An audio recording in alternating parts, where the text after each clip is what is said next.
Plusieurs millions de streams en une semaine? Ah, faut qu'on se lance dedans. Bonjour à vous, ici Mom. Tout le monde en parle. Sleep Token est avec Ghost, la grande sensation métal du moment. J'en vois partout, c'est sur les lèvres de tout le monde. Soit pour crier au génie devant une musique aussi éclectique avec un lore de fou, soit pour au contraire dire que c'est une merde innommable. Mais en disant que c'est de la merde, on la nomme, donc c'est pas innommable. Si on commence comme ça, on ne va pas s'en sortir. Soyons précis. Vous le savez, moi je suis loin des tendances et je découvre tout après tout le monde. Quand j'ai entendu causer de Sleep Token, c'est quand le chanteur, je crois, a donné son album culte du métal, comme on l'a vu en analysant une news Metal Zone. Depuis, j'ai aussi vu une vidéo de Cad de la chaîne Méveillerie qui commentait un peu l'actualité autour du groupe. Et après ça, rien.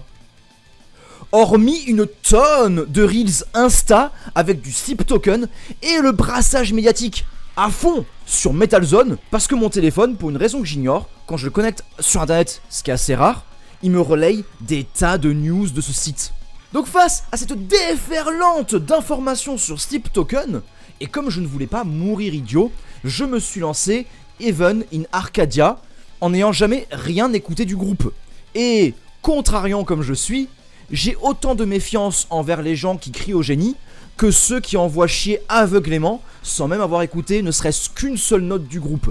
Et bien moi, je vais vous le dire sans détour, je m'en foutais du groupe et je m'en fous encore aujourd'hui. Je ne pige ni la hype, ni la haine, et on va décortiquer tout ça en chroniquant ce Heaven in Arcadia et en allant un petit peu plus loin, en analysant un petit peu ce qui peut se passer dans la scène métal. Donc voilà, on va à la fois critiquer l'album, analyser les courants de la scène métal des décennies passées, bref, un bon gros programme.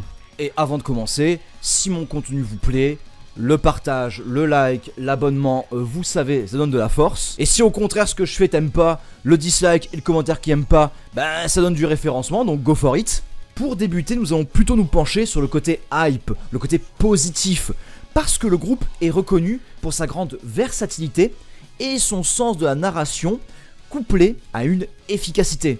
Ça, je ne vais pas mentir, l'album Heaven in Arcadia est très bien foutu. La production est de grande qualité et les arrangements, c'est-à-dire tout ce qui est additionnel comme les plages au synthé ou les accompagnements un peu dramatiques, les arrangements donc, tout ça, c'est très bien fichu. On a une vraie ampleur qui marche très bien. Mais je viens du métal et il me faut du métal. Heureusement, on en a. Mais pour le malheur des anti-Sleep Token, le métal qui est présent, c'est du métal moderne, fortement ancré dans la scène initiée par des groupes comme Periphery, Polyphia, Between the Buried and Me. Les plans sont bons, ça joue carré, c'est tight, sans en foutre partout. Et si on vient du gent progressif à la Animals as Leaders, forcément, on se dira que c'est un peu tiède. Parce que moi, de mon côté, étant amateur de tech, de prog, je trouve que les plans de Sleep Token font un peu Animals as Leaders ou Periphery, mais en moins recherché. Toutefois, si on vient du penchant metalcore efficace de toute cette scène moderne, eh bien, c'est dans les clous, no problemo. Le grand souci de Sleep Token, c'est que le jeu des réseaux est le suivant. Tout est amplifié. Ce qui rend la hype au pire insupportable et au mieux agaçante, c'est que les gens en font des caisses. Donc, on s'imagine quelque chose de sensationnel qui va nous retourner, parce que sans doute, ça a retourné des gens au premier degré, véritablement et profondément, et ils sont tellement à fond qu'ils partagent ça sans filtre, donc de manière amplifiée. Sauf que nous n'avons pas les mêmes attentes ni le même parcours. Et j'en ai déjà parlé, nous n'écoutons pas les mêmes albums. Je vais être honnête, j'écoute Heaven in Arcadia, je reste sur ma faim. Parce que le côté métal est finalement assez peu présent. Et le reste, j'ai envie de dire, c'est du métal fait comme on produit du hip-hop tendance aujourd'hui. L'album est parcouru de gimmicks, c'est-à-dire de choses qui se répètent encore et encore. Il y a aussi des phrases et rap, il y a des ad-libs. Par exemple ce whoop qui vient très souvent, il y a aussi de la boîte à rythme. On peut ne pas aimer ces éléments, moi ils ne dérangent pas en soi, mais leur utilisation, à un moment ça me fatigue un peu. Mais après, ils ne sont pas non plus hors sujet, et compte tenu de la teneur de l'album, ça fonctionne plutôt bien.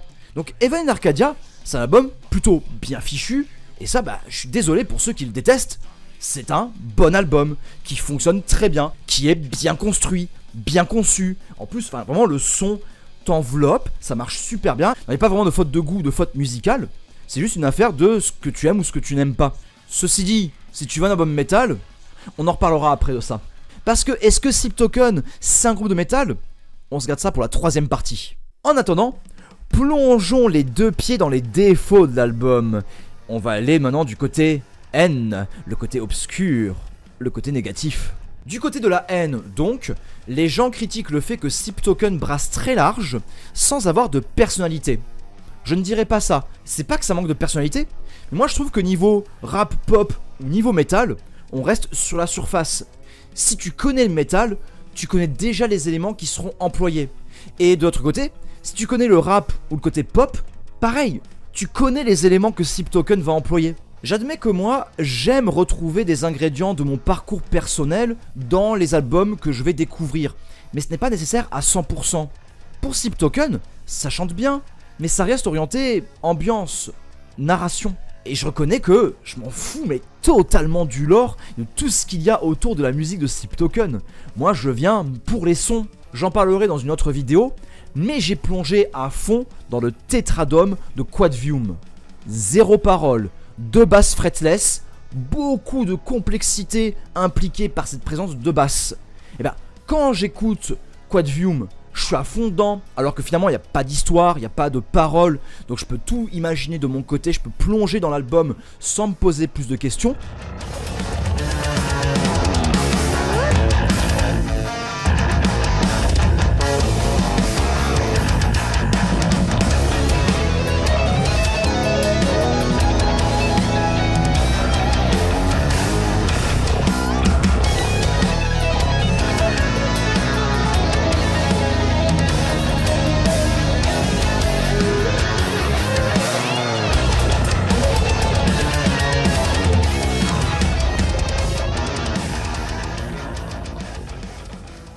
Alors que quand j'écoute Sleep Token, ça me laisse absolument froid. Il y a des plans qui font Devin Townsend, mais en moins épique. Il y a des plans qui évoquent Périphérie, mais en moins percutant. Il y a des moments qui se veulent tendres et émouvants. Moi, ça me fait juste tirer la moue en mode ouais, si tu veux. Un morceau comme Provider, c'est exactement ce qui me laisse sur la touche. Globalement, et ça c'est quelque chose que je n'ai pas évoqué dans les points positifs, eh bien les morceaux ne reposent pas sur des structures basiques. Quand même, ça tente des choses. Mais je trouve l'album assez long, copieux, et souvent avec des parties que j'ai envie de passer. Parce que niveau versatilité, en réalité, c'est très discret. C'est pas aussi foufou que les gens le prétendent. Ils ont une formule, et ils restent stricts là-dessus. Certes, ils mélangent bien 2 univers qu'on ne croyait pas voir ensemble, mais sur les derniers morceaux, tu n'es plus surpris, puisque ça revient à faire ce qui a déjà été fait dans les premiers titres de l'album. De plus, ce mélange d'univers qui surprend, de quoi? Le mélange métal et rap actuel?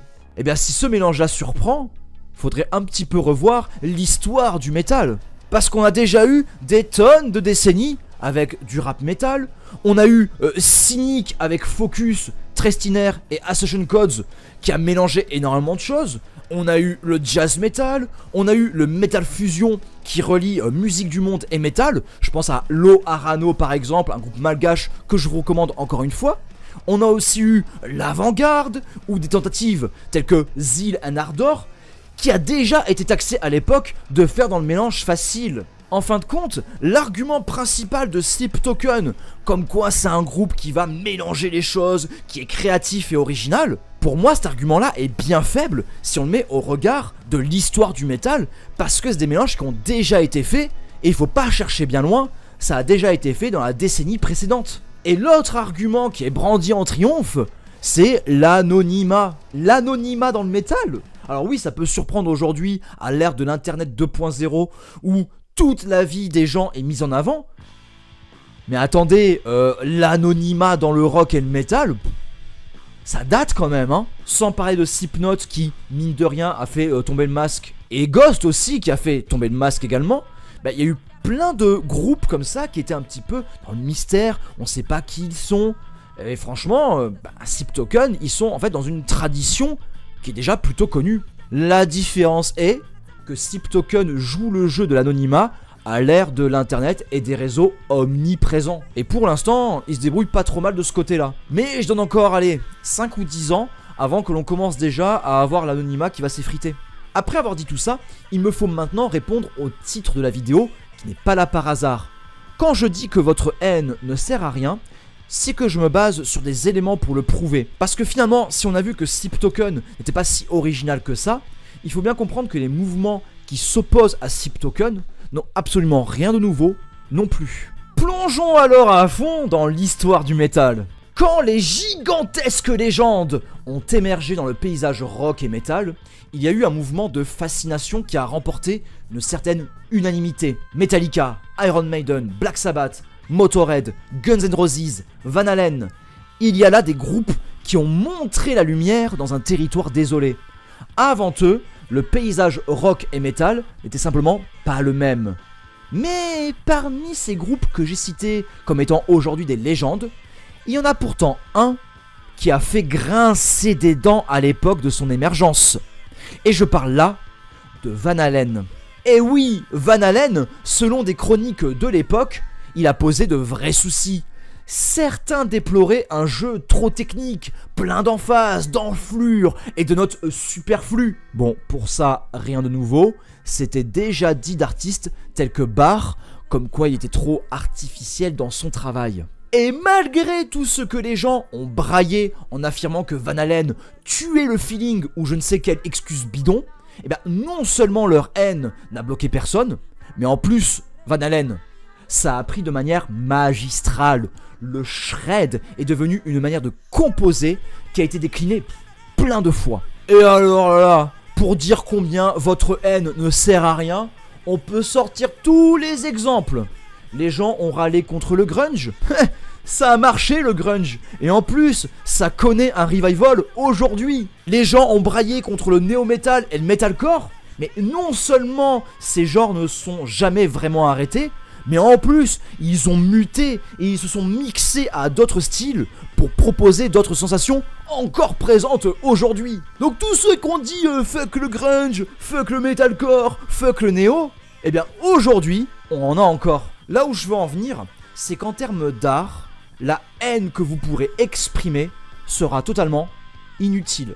Vous aurez beau dire que Sip Token est une insulte faite au métal, vous passez au mieux pour des gens fermés d'esprit, et au pire, pour des ringards. Parce que les gens qui aiment Sip Token, ils n'ont pas votre parcours, ils n'auront pas votre approche de ce groupe-là. Pire, ils seront fiers d'avoir leur propre approche personnelle, parce qu'ils se font leur propre parcours justement. Donc ces fans de Sip Token, en vous entendant brailler, ils seront fiers de leur parcours, tout comme vous-même, vous avez été fiers de refuser de suivre le circuit de la radio standard pour aller piocher dans la culture métal, tournant ainsi le dos à tous ceux qui affirmaient que vous écoutiez de la musique de braillard. La douce ironie du renversement des choses. Vous dites que ceux qui écoutent Sip Token, ils aiment de la merde? Eh bien, tout comme les gens vous ont dit que vous écoutiez de la merde en découvrant le métal. Et vous savez très bien, parce que vous avez été dans ce cas-là, que plus on vous dit que vous écoutez de la merde, plus fort vous allez vous plonger dans le thrash, dans le death, ou ici, dans Sip Token. Mais oui, parce que à force que les gens leur disent Sip Token c'est pas du métal, Sip Token c'est de la merde, bah, vous pensez qu'ils vont réagir comment? Ils vont faire plutôt en mode ah ouais? Tu penses que c'est de la merde? Bah je m'en fous en fait, je vais continuer à kiffer, que tu le veuilles ou non. C'est le classique de toute paraculture, on se nourrit de la haine des autres. Ensuite, il faut revenir sur un point essentiel. En quoi Sip Token serait une insulte au métal? Parce que c'est quoi le métal authentique? Le métal authentique, c'est celui qui ne fait que recopier les codes rendus standardisés? Le métal authentique, c'est celui qui s'aligne sur la formule des légendes? Mais dites-moi, ce qui a fait la force d'un Metallica ou d'un Iron Maiden, c'est pas justement d'avoir osé franchir des barrières pour proposer une formule qui sortait de l'ordinaire? Donc, ne pas suivre les codes? Parce que s'il faut suivre les codes pour faire du métal authentique, T'es à l'opposé de ce qui a fait la force de Metallica ou de Iron Maiden à l'époque, qui justement ont défoncé les barrières. En réalité, le regard conservateur ne va que fournir une stagnation artistique. Le pire étant que, quand un groupe vous apporte exactement du revival, donc strict dans la formule, avec un groupe qui fait par exemple du Metallica des années 80, encore mieux que Metallica, et ben vous serez là à dire « c'est de la merde, ils pompent les légendes !» Donc là, faut m'expliquer. Quand un groupe puise dans les codes authentiques, vous dites que c'est que de la copie. Et quand un groupe tente autre chose, vous dites que ça trahit métal. Donc si on fait le point, dans votre argumentaire haineux, soit un groupe tente une nouvelle formule et c'est de la merde car il envoie chier les codes, soit un groupe s'approprie ses codes et vous le dénoncez comme étant une paresse ou une simple copie. Mais en fin de compte, si vous réagissez comme ça, vous n'êtes pas passionné de musique, vous êtes en réalité passionné des groupes que vous aimez. Vous restez bloqué sur les mêmes noms en boucle et il faudrait que tout le monde vous suive car vous avez le sentiment d'être dans le vrai et il faudrait que tout le monde soit dans le vrai avec vous. Autrement dit, vous avez encore ce besoin de validation, que les gens viennent dans votre groupe social pour gonfler vos rangs. Mais en réalité, comme je l'ai dit avec mon cas de quelqu'un qui découvre tout après tout le monde, mais aussi le cas de plusieurs passionnés que je côtoie, bah nous, on vit notre passion et on n'avait jamais entendu causer de Sip Token, hormis par les discours d'opposition. En gros, si vous n'aviez jamais parlé de Sip Token, moi, je n'aurais même pas écouté. C'est justement parce que ça fait râler que je me suis lancé dedans. Moi, je n'ai pas besoin de me dire que les gens écoutent du vrai métal. Déjà parce que moi-même, j'écoute du metalcore, du gent et d'autres choses qui sont conspuées par les trous. Et surtout, parce que je n'ai plus 16 ans à essayer de prouver ma valeur face au monde, lequel devrait me voir tel que je suis. Non, je n'ai rien à prouver en vrai. Et si jamais, dans tout ce que j'ai dit autour de la haine contre Sip Token, il y a des choses que vous souhaitez préciser, corriger, mais avec plaisir, je vous invite à le faire.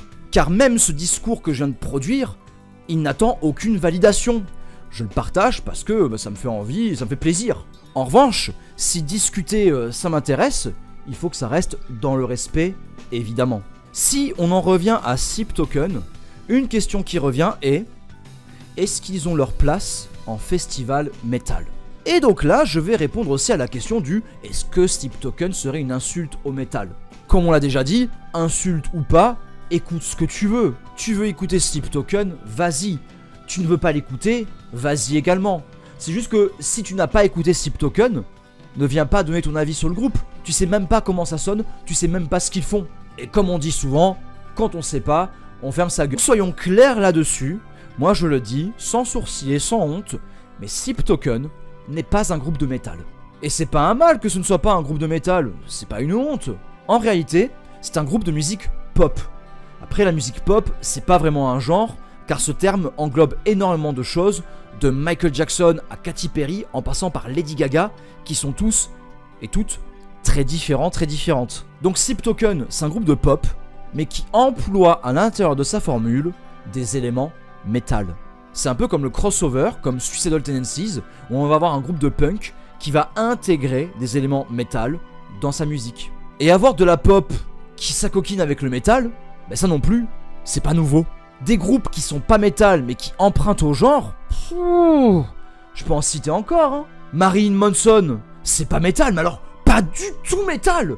Mais ça a eu un impact tel que ça a fait entrer des gens dans le goth, puis dans le goth metal, puis dans le black. Hein, Marilyn Manson, c'est de la pop.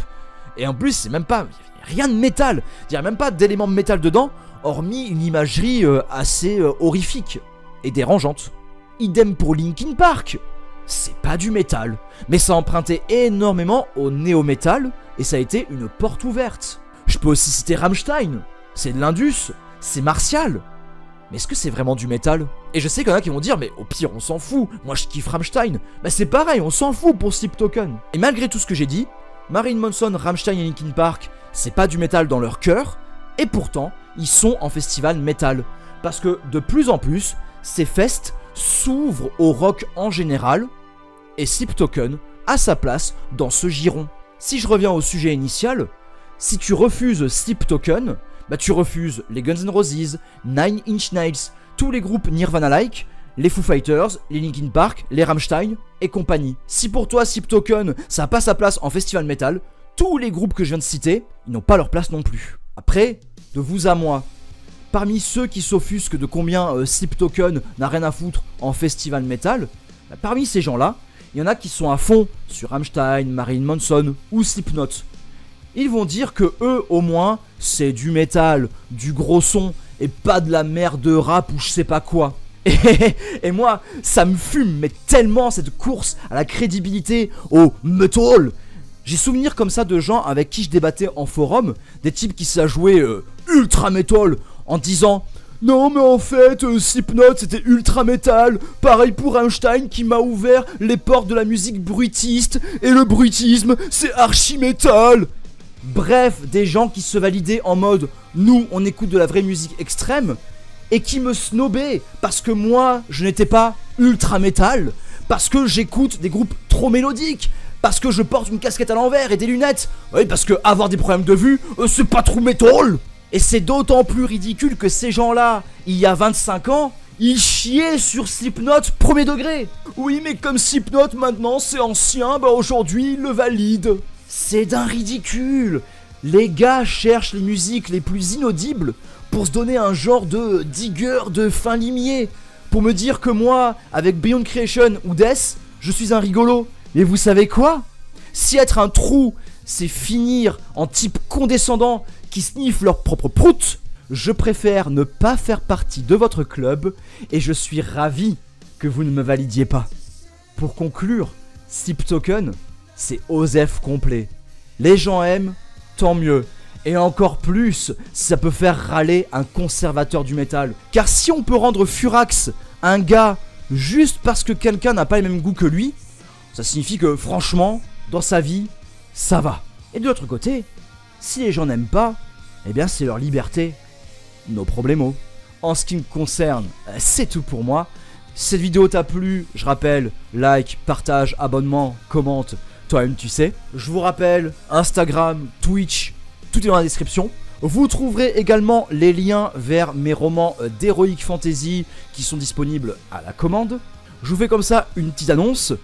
J'ai commencé une série de romans jeunesse et j'ai fini déjà le premier tome. Le temps pour moi de retravailler ça, de faire un peu les corrections et on va partir à la course à un éditeur. S'il y a du positif, je vous tiendrai au courant. En attendant de nouvelles aventures, prenez soin de vous, prenez soin des autres. Ciao ciao.